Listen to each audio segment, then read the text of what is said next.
Coba misalnya Freeport nih. Freeport nih.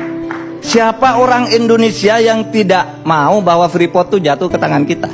Semua mau. Presiden sejelek apapun itu selalu dikampanyekan. Tetapi ketika sampai pada masanya, ternyata Freeport itu sudah punya dokumen hukum di mana dia diberi hak secara resmi oleh negara untuk mengelola ini dan diperpanjang 10 tahun sebelum berakhir dan tidak boleh ditolak selama Freeport mau.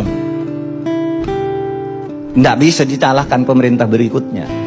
Karena kalau pemerintah berikutnya maksa ke peradilan internasional atau mungkin diadakan invasi sepihak.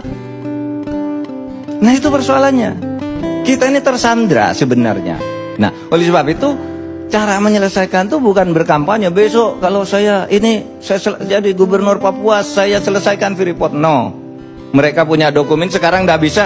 Kata divestasi 51%, oke. Mereka sehari bilang oke, 2 hari kemudian bilang tidak. Sampai sekarang. Prof Mahfud, saya nanya dikit. Dokumen yang menyandera kita itu dokumen apa? Dalam soal Freeport. Dalam soal Freeport. Satu dokumen undang-undang yang pada waktu itu ditandatangani dan disetujui bersama oleh DPR bersama Pak Ginanjar. Cabut saya aja. Punya dokumennya. Enggak, cabut aja tuh undang-undang.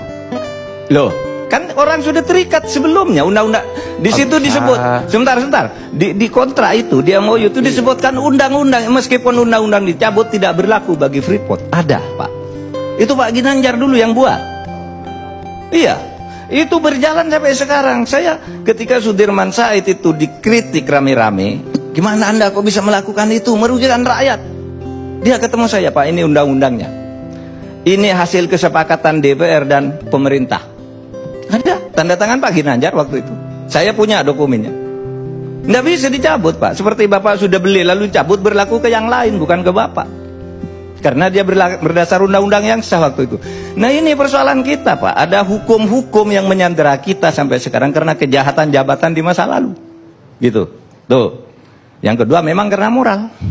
Moralitas kita ini bobrok sebenarnya. Sehingga apa? Nggak selesai-selesai masalah itu. Setiap muncul periode baru, muncul penjahat-penjahat baru, muncul koruptor-koruptor baru.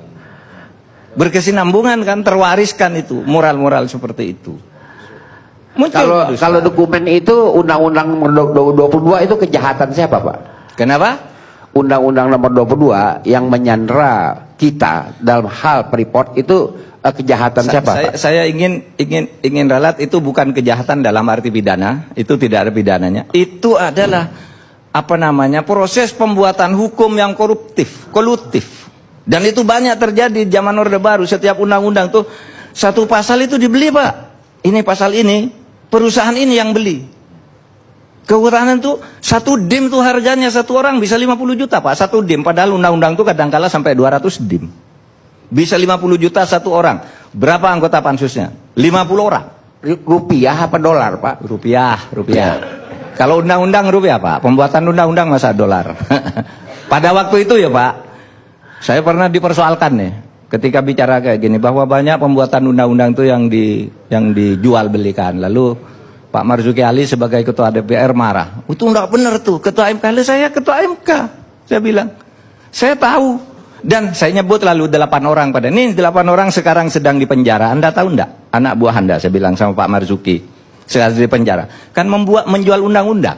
Bahwa undang-undang ini akan dimasukkan pasal ini, Anda akan mendapat ini, tetapi bayar dulu ke saya sebesar 8%. Ini sekarang orangnya masih di penjara semua, Pak. Itu pembuatan undang-undang kita sekarang. Ini yang harus diatasi ini. Untuk menyelesaikan masalah-masalah yang kayak gini ini. Oke. Oleh sebab itu bagi saya, ancaman itu bukan 2030, itu enggak ada. 2030 hayalan. Yang nyata ancaman itu ada 4 dis yang akan menyebabkan kita ini hancur sebenarnya. Satu, kalau penegakan hukum berputar-putar seperti sekarang, berarti kita sudah terjebak di dalam sebuah disorientasi penegakan hukum. Salah jalan kita ini. Disorientasi yang berjalan terus ini akan menyebabkan distrust.